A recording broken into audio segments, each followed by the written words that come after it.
Hello friends, now we are going to start another chapter of have to and has to. करना है, have to. It's very useful to you, and in one platform we can tell all the things related to present, future and past. Just we see latest conversation of करना है, करना था, करना पड़ेगा. I have to, I get to go, I got to go, I rush to go, I need to go, I had, I have got to go, I am to go. So these things we can say in one platform. If we have to say I have to do, मुझे करना है, these things we can say as the person we understand what you are saying that you have to need, है ना? So these things I will explain you in a sentence way and it will clear to all the things related to matter. So let's we see. चलिए अपन देखते हैं have to has to को कैसे करना है और will have to को कैसे करना है, बहुत ही easy मेथड में.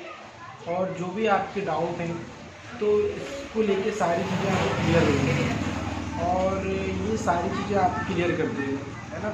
आप एक ही चीज़ को have to, will have to और हैव टू सारी चीज़ें देख लीजिए, कोई दिक्कत कोई प्रॉब्लम नहीं पड़ेगी. तो आइए जल्दी से हम स्टार्ट करते हैं.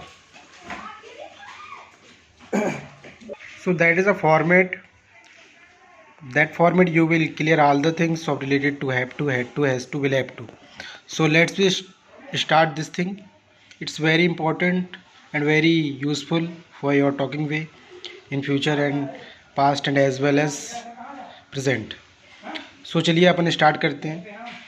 आई हैव टू की मीनिंग होती है मुझे करना पड़ेगा, मुझे करना है ना. आई गेट टू गो, मुझे जाना है, तो इसका मतलब भी वही है, मुझे जाना है, मुझे करना है ना. आई गॉट टू गो, मुझे जाना है, ये पास्ट हो गया, है ना, ये प्रेजेंट हो गया get to go. I rush to go, इसका मतलब भी होता है जल्दीबाजी में कार्य करना. बहुत जल्दीबाजी में कार्य करना. I rush to go simple tense में. आई नीड टू गो, बहुत ज़रूरी आवश्यक काम के लिए, ये भी लगा सकते हैं हम. I have got to go, कोई भी कार्य पूरा रख कर आए हो तो इसका भी अपन use as a have to कर सकते हैं. आई एम टू गो, मुझे अधूरा कार्य पूरा छोड़कर आए. तो these things you can take a screen shot. It's very useful for talking way. These things you can use as a one way. ठीक है, आप ये सारी चीज़ें एक सेंटेंस या एक पर्टिकुलर सेंटेंस के लिए करना पड़ेगा के लिए यूज़ कर सकते हो और सारी चीज़ें बोल सकते हो as per your requirement, as per your thing.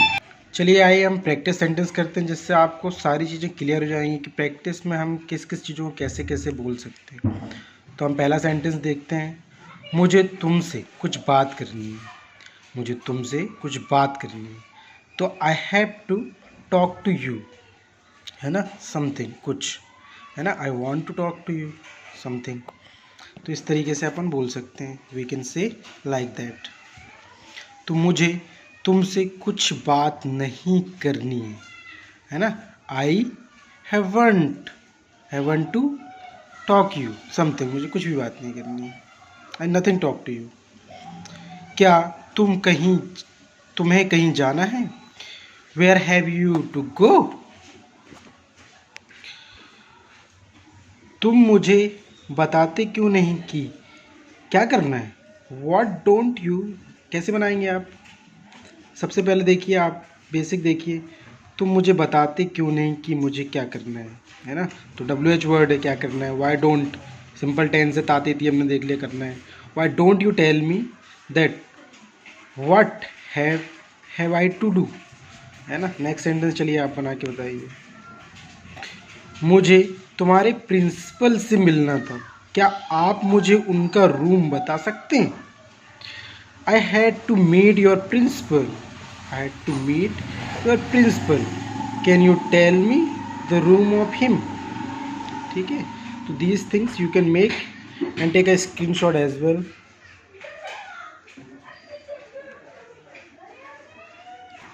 चलिए अनदर सेंटेंस भी रीड।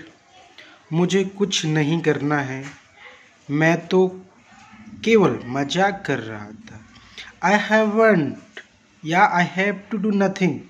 अगर हेल्पिंग वर्ब नेगेटिव रहेगी तो बाकी सेंटेंस पॉजिटिव रहेंगे, अगर बाकी सेंटेंस पॉजिटिव है तो हेल्पिंग वर्ब नेगेटिव रहेगी। ये चीज़ का विशेष ध्यान देंगे। दोनों नेगेटिव हो जाएगी तो बहुत ही नेगेटिव प्रभाव पड़ता है।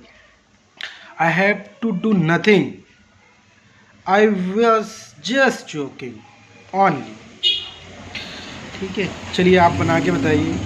कल मुझे अपनी गाड़ी दे देना क्योंकि कल मुझे अपनी मम्मी को लेकर स्टेशन जाना है।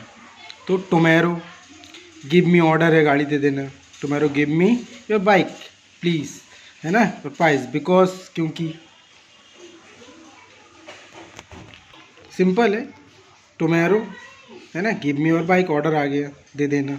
क्योंकि बिकॉज कल मुझे अपनी मम्मी को लेकर स्टेशन जाना है। Because I have to go, I rush to go, I get to go, I touch to go railway station for receive या पिकअप माई मॉम। चलिए नेक्स्ट सेंटेंस। चिंता मत करो, तुम्हें कहीं नहीं जाना पड़ेगा। Don't worry, you won't be have to anywhere. चलिए नेक्स्ट सेंटेंस। यदि तुम इंग्लिश सीखनी है तो तुम्हें मेहनत करनी पड़ेगी। If you have to learn English so you will have to hard work, है ना। यू वांट टू लर्न, ऐसा ही बोल सकते हैं। मुझे अपनी डिसीजन, निर्णय खुद लेने पड़ेंगे। I have to take my own decision, I have to take my own decision. क्या उसे कुछ करना है? Have he to do something. तुम्हें क्या बनना है आगे? What have you to be in future? तो these sentences close. As you practice, as you can be learn and speak very smoothly. So I hope you do practice, and another chapter we start for related to this. So thanks to watching me. Please subscribe इस episode देखने के लिए। अगला episode देखने के लिए ज़रूर subscribe करें। इस एपिसोड में आपने बहुत कुछ सीखा है और उम्मीद करता हूँ कि आप अच्छे बोलेंगे, स्पीकिंग करेंगे। गुड।